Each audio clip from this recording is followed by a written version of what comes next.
নমস্কার দর্শক বন্ধুরা, আমি এসে গেছি রেখার রান্নাঘর নিয়ে। আমার আজকের রেসিপি সর্ষে পোস্ত পাবদা। তাই পাবদা মাছের সর্ষে পোস্ততে কি কি লাগছে একটু দেখে নিন। প্রথমে আমি নিয়ে নিচ্ছি কয়েক পিস পাবদা মাছ। এটা আমি কেটে পরিষ্কার করে রেখেছি। এবার আমি এতে একটু নুন আর হলুদ মাখিয়ে নেব।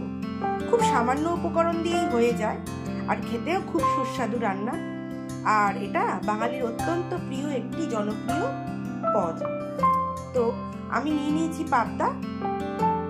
লাগছে আমার হলুদ গুঁড়ো, নুন আর চিনি নিচ্ছি স্বাদ মতো,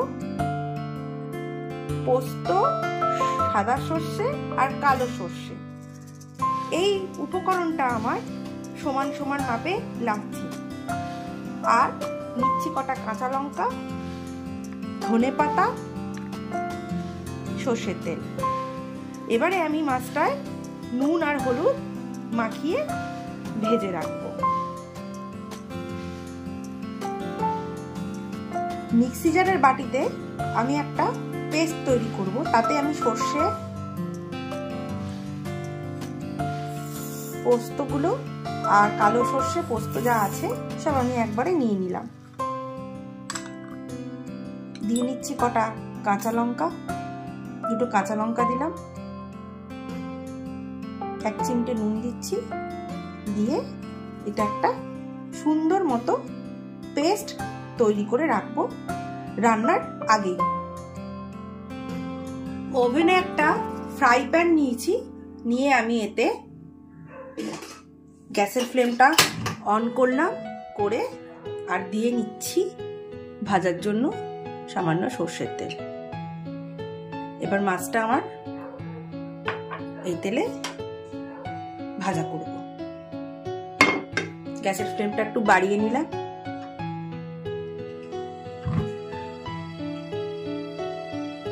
হাত দিয়ে দেখে নেব কতটা গরম হয়েছে। তারপর এক এক করে মাছগুলো এতে আমি ছেড়ে দেব।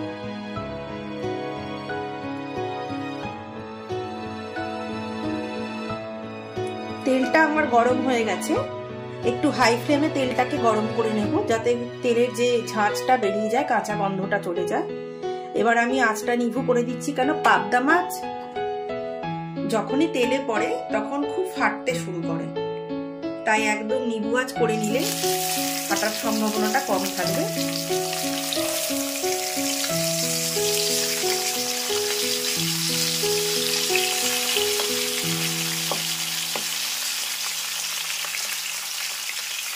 এভাবে বসিয়ে নিই। আমি একটা ঢাকা দিয়ে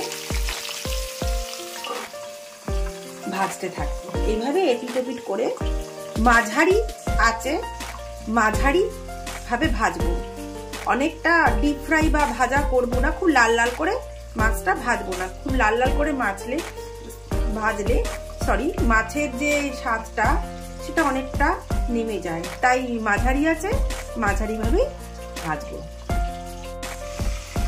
মাছটা ভাজা হচ্ছে ততক্ষণে আমার এই পেস্টটা হয়ে গেছে।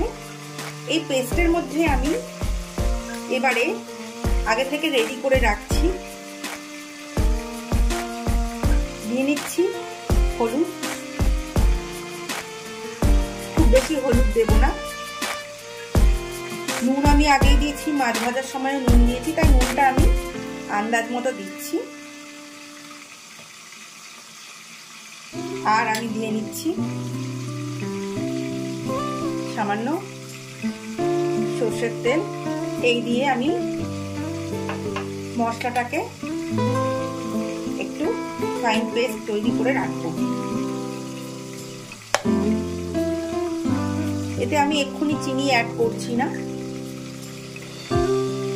একটু পরে চিনি অ্যাড করলেই হবে। এইভাবে আমি মশলার সঙ্গে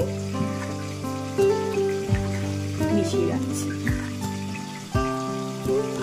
খুব বেশি হলুদ দিলে অত্যধিক কালারফুল হয়ে যাবে, তাই অল্প হলুদ দিয়ে পেস্টটা আমি এভাবে আগে থাকতেই গুলে রাখছি।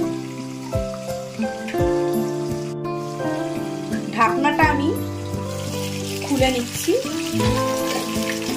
দেখুন এক পিঠ মোটামুটি ভেজেছি। এইভাবে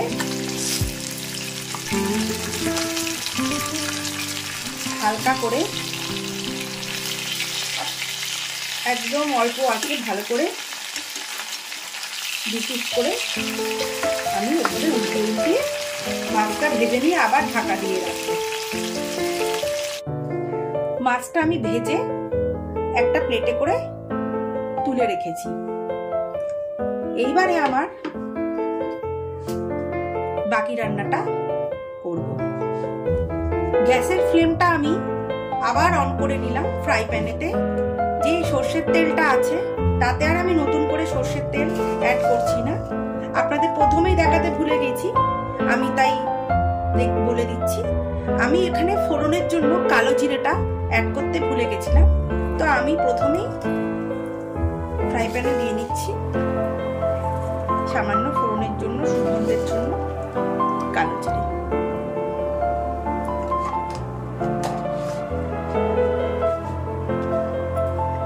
গ্যাসটার ফ্লেমটা একটু বাড়িয়ে নিলাম।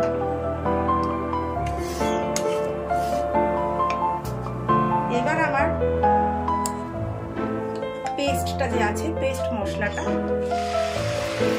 আমি এতে দিয়ে দিচ্ছি।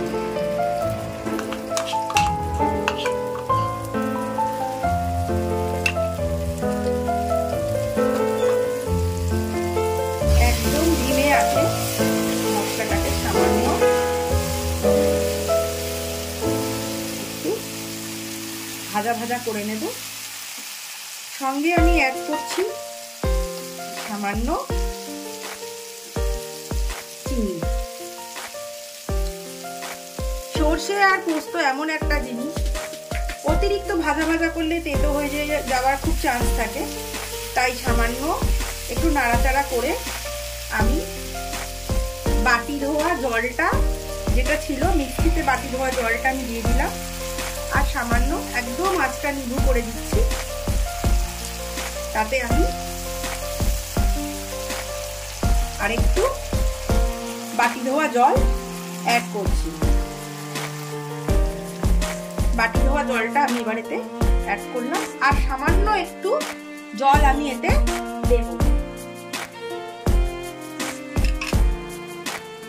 অত্যাধিক জল দেওয়া যাবে না, সামান্য জলই হয়ে যাবে।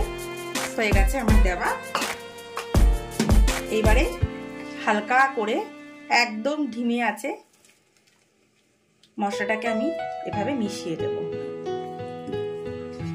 আলাদা করে আমি নুন দিলাম না, যেহেতু বলেছি প্রথমেই নুনটা আমাকে স্বাদ অনুযায়ী দিতে হবে। তো এবার ঝোলটা একটু ফুটে ওঠার জন্য অপেক্ষা করব। একদম নিভু আঁচ করে দিলাম, দিয়ে আমি 2 মিনিটের জন্য ঢাকা দিচ্ছি। আমি এবার ঢাকনাটা খুলে নিলাম, দিয়ে দিচ্ছি 3টে কাঁচা লঙ্কা, পেটটা চিড়ে নিয়েছি। আর আমি যে বাকি সর্ষের তেলটা আছে এটাকে আমি ওপর থেকে ছড়িয়ে দিচ্ছি। দেওয়ার পরে একটু মিশিয়ে নিচ্ছি আমি। আর আমি মাছগুলোকে বসিয়ে দিচ্ছি। মাছগুলো এক এক করে আমি এখানে ছেড়ে দিলাম।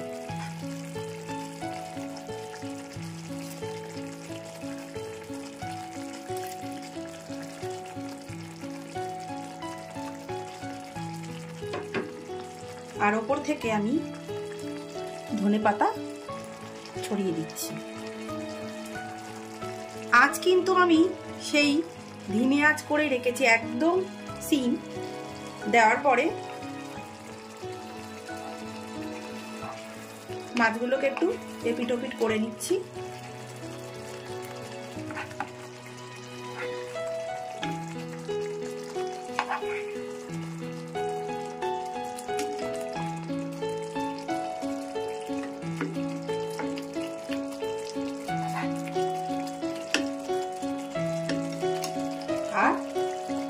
ঢাকাটা দিয়ে দিচ্ছি 2-3 মিনিট ধিমে আঁচে হওয়ার জন্য।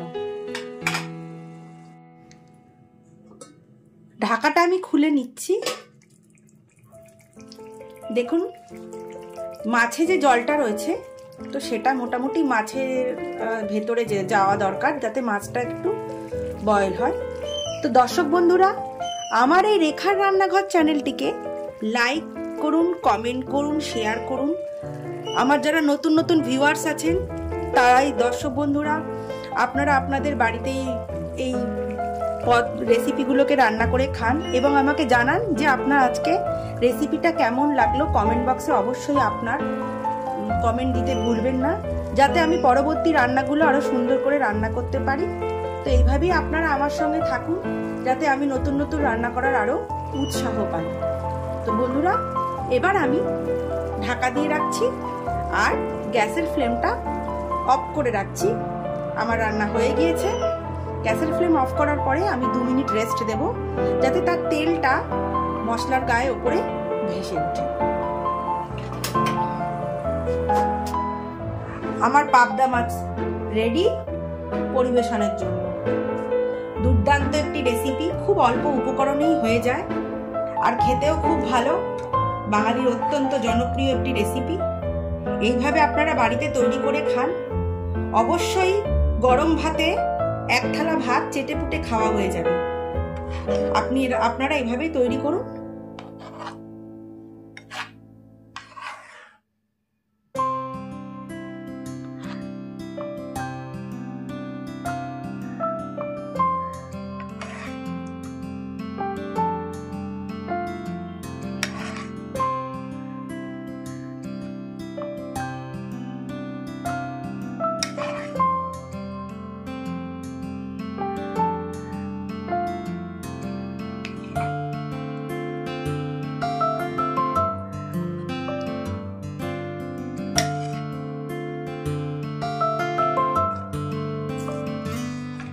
তো দর্শক বন্ধুরা, আমার পাবদা মাছের সর্ষে পোস্ত তৈরি। আপনারা এইভাবে তৈরি করে খেয়ে আমাকে অবশ্যই জানাতে ভুলবেন না। আর আজকে আমার সঙ্গে থাকার জন্য, আমার এই রেসিপিটি দেখার জন্য আপনাদেরকে জানাই অশেষ ধন্যবাদ। সবাই ভালো থাকবেন, সুস্থ থাকবেন। Thank you.